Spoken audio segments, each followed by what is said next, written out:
All right. So we are we're in the middle of a series in Matthew, and we're going to finish the Beatitudes today. All right. I almost did it. I thought about it. I got halfway through, and I go, I think we could probably stretch this out, but we're not stretching it out. We're going to run through it. We're going to hit it hard. But what you need to know, if you haven't been with us through this series, what you need to know are two really crucial things about the Sermon on the Mount. And so the Sermon on the Mount, remember, it is like it's the expectations of the kingdom of God, right? That Jesus gives us all this explanation of what it looks like to be in rhythm with God's kingdom and living it out here on earth. And then about the Beatitudes, remember that blessed or blessed, depending on where are my blessed people?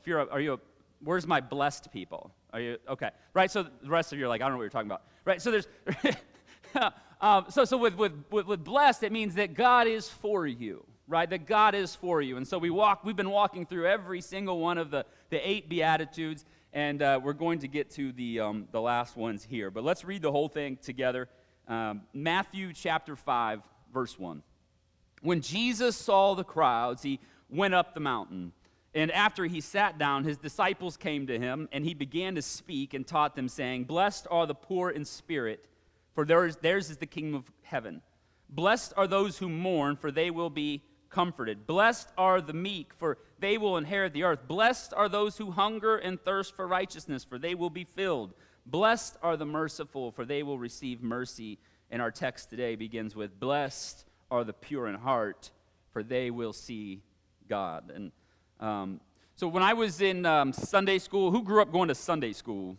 All right, yeah, I went to Sunday school. And do you remember, I don't know if this was a Methodist thing, but it was definitely a Church of God thing, that it was, you wanted Jesus to live in your heart, right? It was like, you got to have Jesus live in your heart. Now, the problem is that it's like an 8-year-old, and a big fan of Honey, I Shrunk the Kids, right? You just kind of imagine just a little mini Jesus kind of running through your aortic valve, you know what I mean? But it's not really what it is, right? But heart, the Greek heart is cardia, which is where we actually get, right, cardiac from. But it actually means the human center, right? When you get down to the Greek of it, it's this human center, and we understood that there was something about the human condition that we're aware of that's going on inside of us. And then pure, right? So we know what heart is, right? This is the human center. And then pure. Anyone a metal worker? Are there any metal workers? I figured not so much. Oh, you are not. My son raised his hand. So when you make metal, whether it could be steel or whatever you're going to build, you actually combine, right? You melt down different metals, and then you combine them, and you get a new metal that's specific for what you want. So I was looking through what pure meant, and actually,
my battery died, but this isn't going to be good.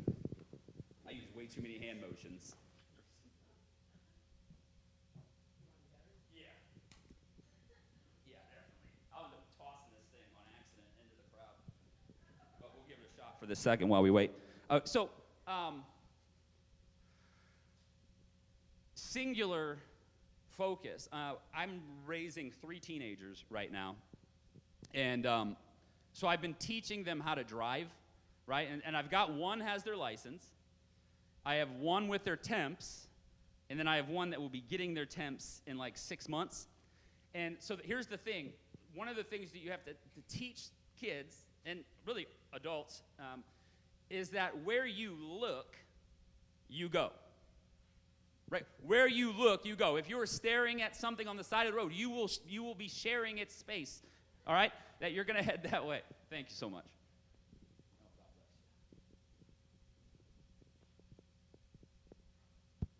So that's why when there's an accident on the side of the road and you're driving down, you're like, I don't see the accident. I don't see the accident. I don't see the accident. And then it's on the other side of the road. Why is that? It's because everyone driving this way is looking, right? They're looking, and so they have to slow down because they know, and we know, that you go where you look. I mean, think about Peter when he was, remember Peter when he's walking on water? Like, he goes, hey, Jesus, command me to come out to you. Command me to come out to you. And he goes, and then what happens? It says in Matthew 14:30, but when he noticed the strong wind, he became frightened, and beginning to sink, he cried out, Lord, save me. Because what? His focus changed. He began to focus on everything else. And so there's this idea, this pure in heart, this singular focus is not for him, it's for us. That's why Jesus says, seek ye first the kingdom of God and his righteousness, right? It's like we've got to align ourselves with what God is doing. And so it's like aim at the greatest possible good. And so listen, here's the pure in heart. The pure in heart are those who are unshakable in their aim for the kingdom of God be made manifest here on earth. That's what the pure in heart are. They're focused on God's kingdom. They're singular. It's, I want God, your will be done on earth as it is in heaven. Your kingdom come. It's like, that's my focus. That's the pure in heart. Verse 9. Blessed are the peacemakers, for they will be called children of God. So this one's interesting because I don't know that when Jesus says, blessed are the peacemakers, he's talking to some of the people in that crowd. I don't know that they were all thrilled about the idea of peace because they wanted revolution, right? Some of them, I mean, there's a zealot. There's literally Simon the Zealot is really one of the disciples, right? He's like, there's like they want some of this, but Jesus is, remember, he's giving us a different look at what it means to be a nation or a kingdom.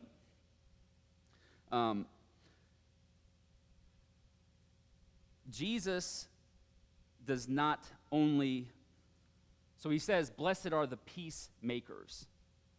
So here's the thing, it's not even blessed are the peacekeepers. It's not even blessed are the peace wanters, right?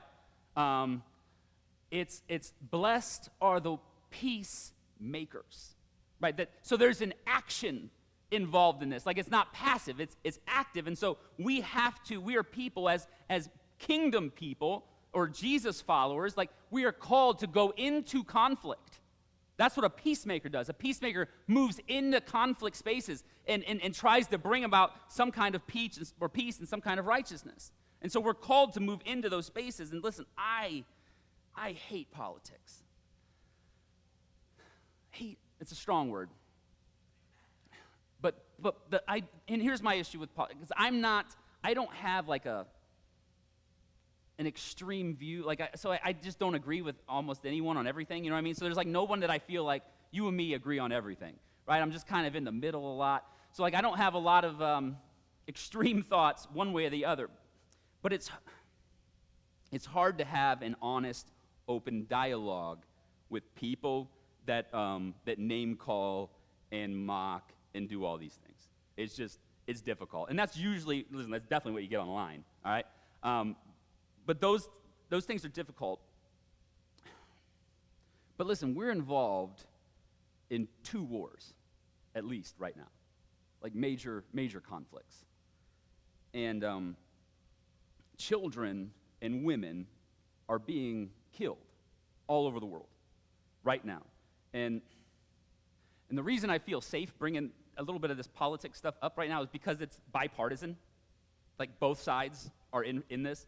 And so, listen, war makes money, makes America money. And when America's making money, then people keep their jobs, right? And so that's a lot of how some of this stuff works.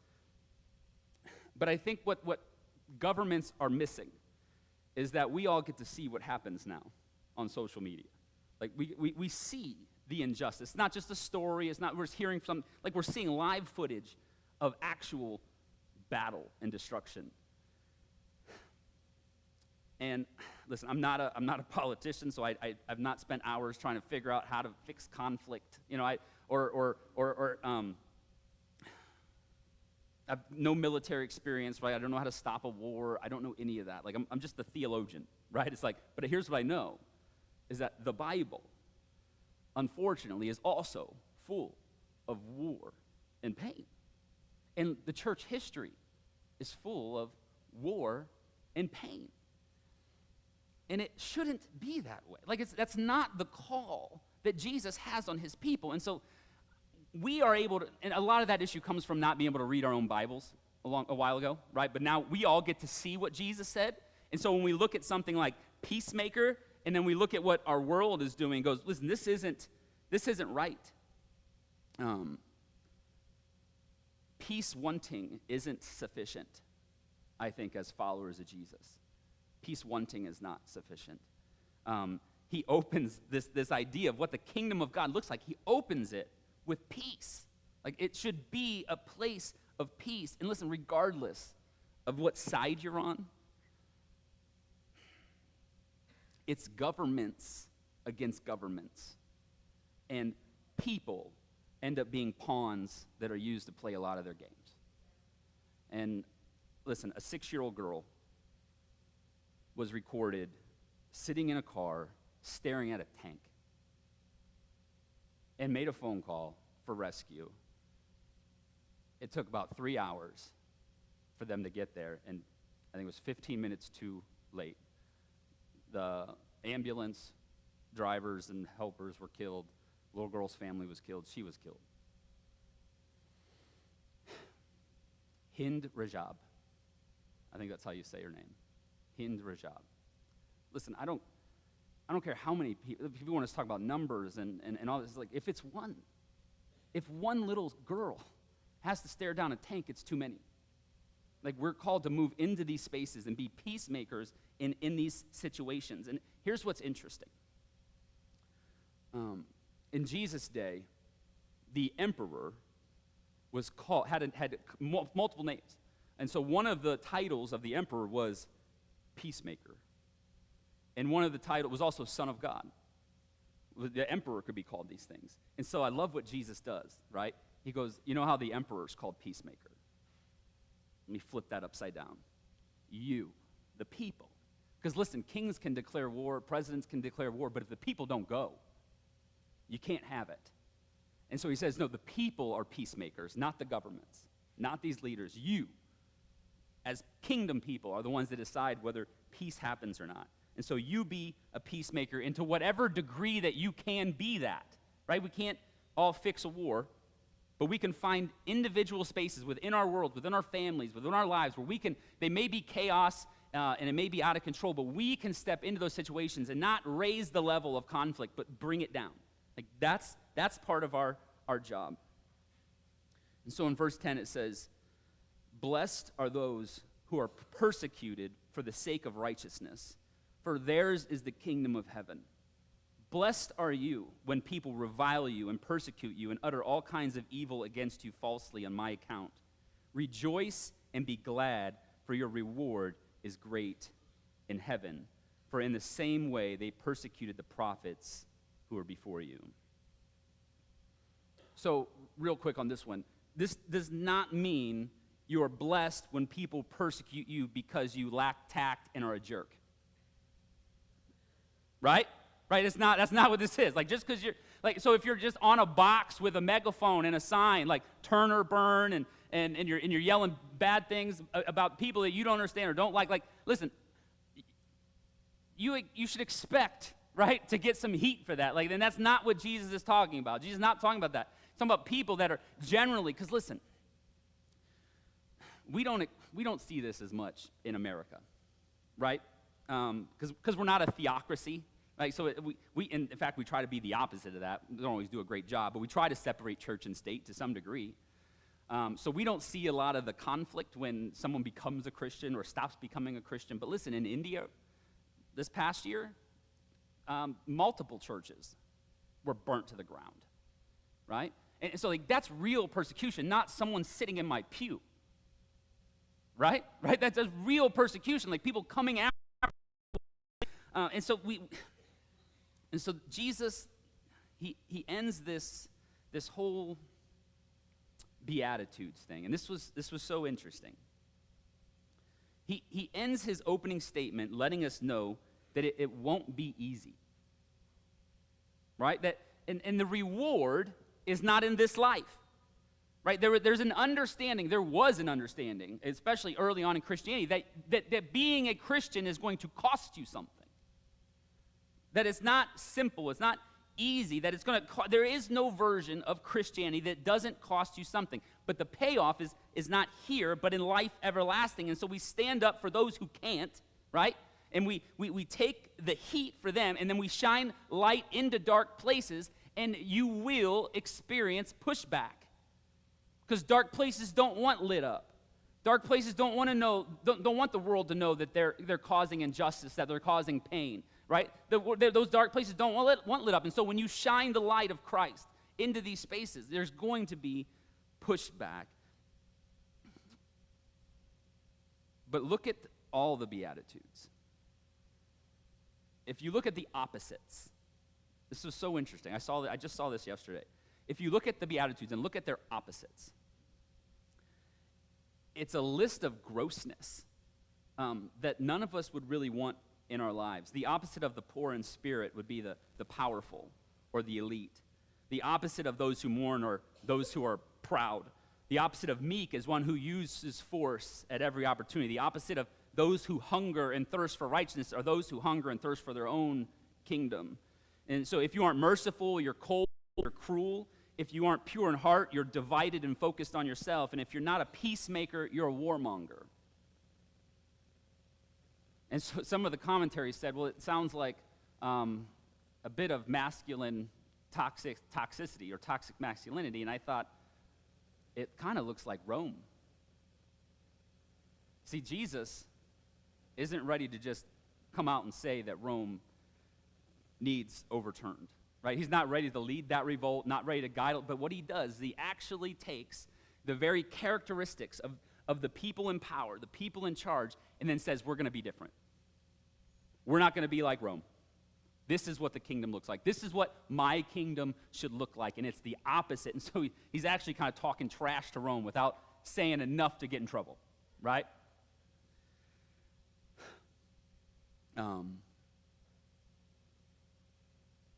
I really wish I could have been at conference these last few weeks. Kingdom kind of being flipped upside down and aligning with what Jesus has called us to be. A historic moment for the church that will be looked back on forever. Forever will be looked back on. And we've been promoting this, like we've been living this way here at LUMCs, and this is the reason I'm here, is because this church was already living that way. And so me and my wife and our family, we joined here because we believe that. But the rest of the church was not. And so we've been kind of just doing this, hoping people wouldn't come at us. But now we're able to minister freely for sure. But listen to what Frederick Dale Bruner, I was reading through the Beatitudes, and I was reading some of his commentary, and he connected these two things so good. I just wanted to read it to you. He says this. He says, yet the promises of Jesus' Beatitudes are universal. They have no explicitly Christian or ecclesial, that means church, conditions or specifications. They are extraterritorial and immense. We must let Jesus reach wherever he wants.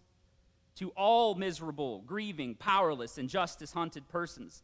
That's the first 4 Beatitudes. And to all merciful, pure, peacemaking, and persecuted persons as well. Those are the last 4. And these Beatitudes tell us that Jesus will reach these people whether we want him to or not. Jesus saves. Is that good? Is that good? And so listen, there's no qualifiers. The Beatitudes aren't, blessed are the poor in spirit if they've said my name at an altar sometime. That's not it. It's just blessed. They're just blessed, the poor in spirit, the mourn, those who mourn. It's not if you say the right prayer, if you go to the right church. No, Jesus is for, God is for the mourners, right? There's no qualifiers.